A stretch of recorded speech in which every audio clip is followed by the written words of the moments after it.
یہ جاہل لوگ ہیں اور اپنی جاہلیت کا اقرار یہ اپنی تقاریر میں اپنی چولیوں سے کرواتے ہیں جو وداؤٹ نالج یہ باتیں کرتے ہیں، حالانکہ یہ قرآن کے بھی انکاری ہیں اور مصطفیٰ کے فرمان کے بھی انکاری ہیں۔ خلاق اعظم نے آیت مباہلہ نازل فرمائی، آیت مباہلہ کو لوگوں کے سامنے پیش کرتے ہیں اور گمراہ کرتے ہیں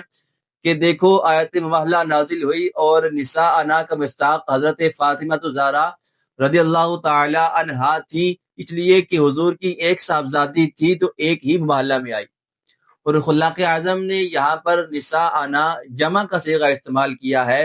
حالانکہ حضور کی ایک صاحبزادی موجود تھی اور باقی تین کا وصال ہو چکا تھا۔ خلاق اعظم نے پھر بھی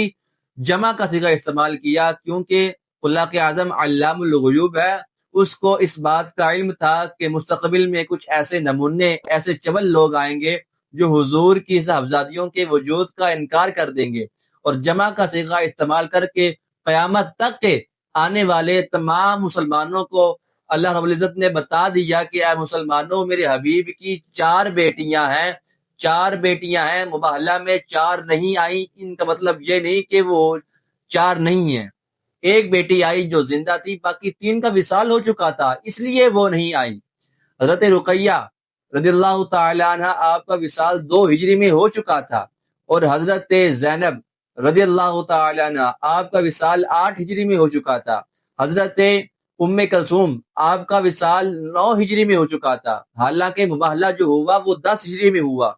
کاش ان کو تاریخ کا پتہ ہوتا کہ مباہلہ ہوا کس دن۔ 10 ہجری میں مدینہ میں مباہلہ ہوا، اور 9، 8 اور 2 ہجری میں تینوں صاحبزادیوں کا انتقال ہو چکا تھا، اس لیے وہ مباہلہ میں نہیں آئی۔ حضرت فاطمہ زہرا رضی اللہ تعالی عنہ آپ زندہ تھی، اس لیے آپ مباہلہ میں تشریف لے گئی۔ چلیں یہ ہماری بات نہیں مانتے، یہ اپنے بڑے محدث علامہ کلینی جو جنہیں یہ صحت الاسلام کہتے ہیں، وہ اپنی کتاب کافی میں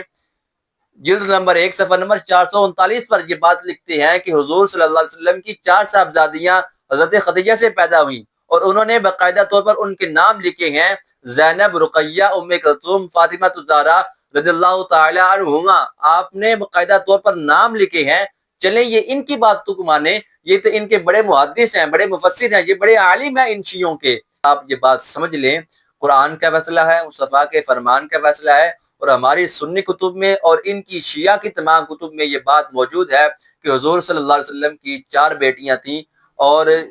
4 میں سے 3 مباہلہ میں اس لیے نہیں آئی کیونکہ ان کا وصال ہو چکا تھا۔ اللہ ہمیں عمل کی توفیق عطا فرمائے۔